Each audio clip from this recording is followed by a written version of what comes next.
Dans les années 1930, le monde fut surpris par un homme qui semblait défier les lois de la logique et de la science. Kuda Bux, un illusionniste énigmatique et pratiquant du yoga, démontrait une capacité qui paraissait impossible, voir et même lire sans utiliser ses yeux physiques. Pendant les décennies 1930 et 1940, il parcourut le monde, laissant les foules sous le choc en affirmant que son don résultait de techniques avancées de concentration et de pratiques yogiques. Mais l'épisode le plus impressionnant de son parcours eut lieu en 1945, devant une foule médusée.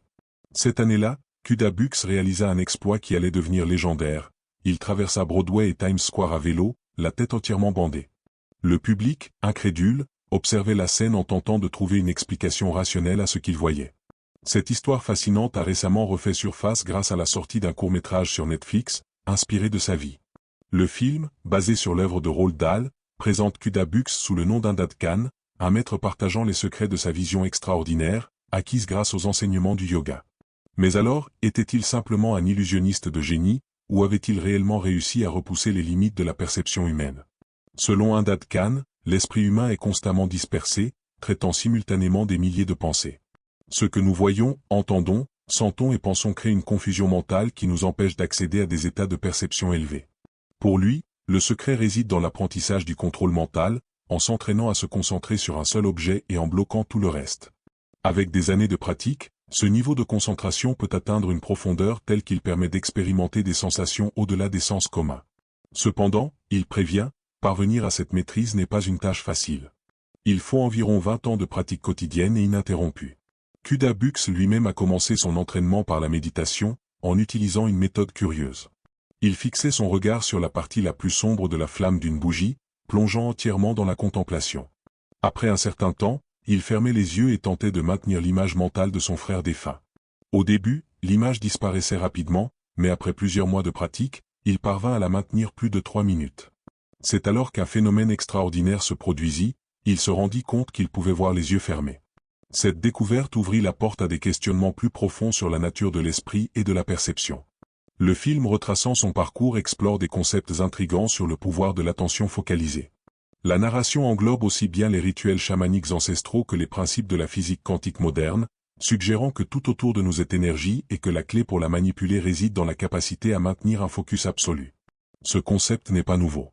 Les Yoga Sutras de Patanjali, l'un des textes fondamentaux du yoga, décrivent comment une concentration parfaite peut mener au développement de capacités extraordinaires, appelées siddhis, des facultés allant de la clairvoyance à l'influence sur la matière. La pratique connue sous le nom de samyama implique 3 étapes, dharana, concentration, dhyana, méditation, et samadhi, absorption profonde. On pense que, lorsqu'un yogi maîtrise cette séquence, il peut altérer la réalité qui l'entoure et accéder à des niveaux de perception inhabituels.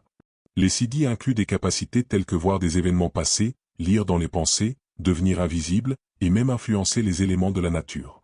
Beaucoup de ces aptitudes étaient exploitées par les chamans en état de transe, dirigeant leur énergie pour guérir, prédire l'avenir ou retrouver des personnes disparues. L'anthropologue et écrivain Carlos Castaneda, en étudiant les traditions chamaniques des sorciers Yaqui, a découvert un concept similaire, l'intention. Pour ces cultures ancestrales, l'intention est une force invisible et omniprésente qui imprègne tout l'univers et structure la réalité. Selon cette vision, la grande erreur de l'humanité moderne est d'ignorer cette connexion et de vivre dans un état de distraction permanente. Mais est-il possible de retrouver ce pouvoir et d'utiliser l'esprit pour façonner la réalité? La physique quantique a apporté des découvertes qui semblent renforcer ces anciennes traditions. Des études montrent qu'au niveau subatomique, tout ce qui existe est une énergie en état de possibilité. Ce champ, appelé champ quantique, contient des potentiels infinis, et la réalité que nous expérimentons semble dépendre de l'endroit où nous dirigeons notre attention. Autrement dit, le simple fait d'observer et de concentrer de l'énergie sur un événement peut influencer sa matérialisation. Ce principe ressemble à l'intrication quantique, un phénomène où 2 particules restent connectées quel que soit l'éloignement, suggérant que toute l'existence pourrait être interconnectée de manière subtile. Si cela est vrai, l'esprit humain pourrait avoir un impact direct sur la formation de la réalité. Ce concept est à la base de la loi de l'attraction, qui affirme que ce à quoi nous pensons et ressentons crée une fréquence vibratoire qui attire des événements correspondants. Pourtant, beaucoup se découragent en essayant d'appliquer cette idée, car leur pensée consciente entre en conflit avec des croyances limitantes profondément ancrées. C'est là qu'intervient la loi de l'Assomption, proposée par Neville Goddard.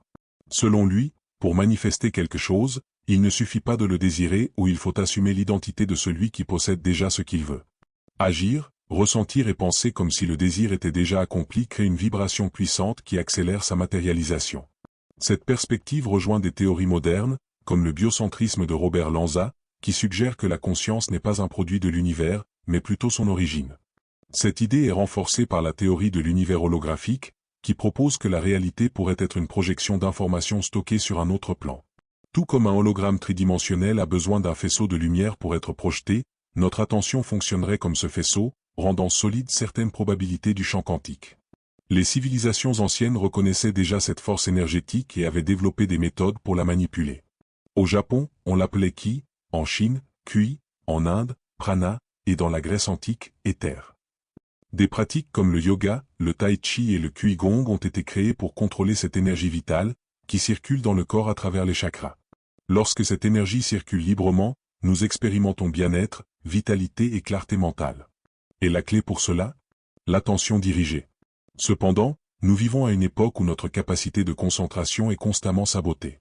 L'usage excessif des réseaux sociaux, avec des vidéos courtes et des stimuli rapides, entraîne notre cerveau à rechercher une gratification instantanée, affaiblissant ainsi notre aptitude à nous concentrer.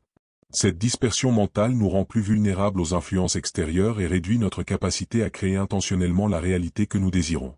Retrouver le contrôle de notre attention pourrait être la clé pour éveiller notre véritable potentiel et accéder à des facultés qui, depuis des siècles, sont attribuées uniquement aux maîtres spirituels.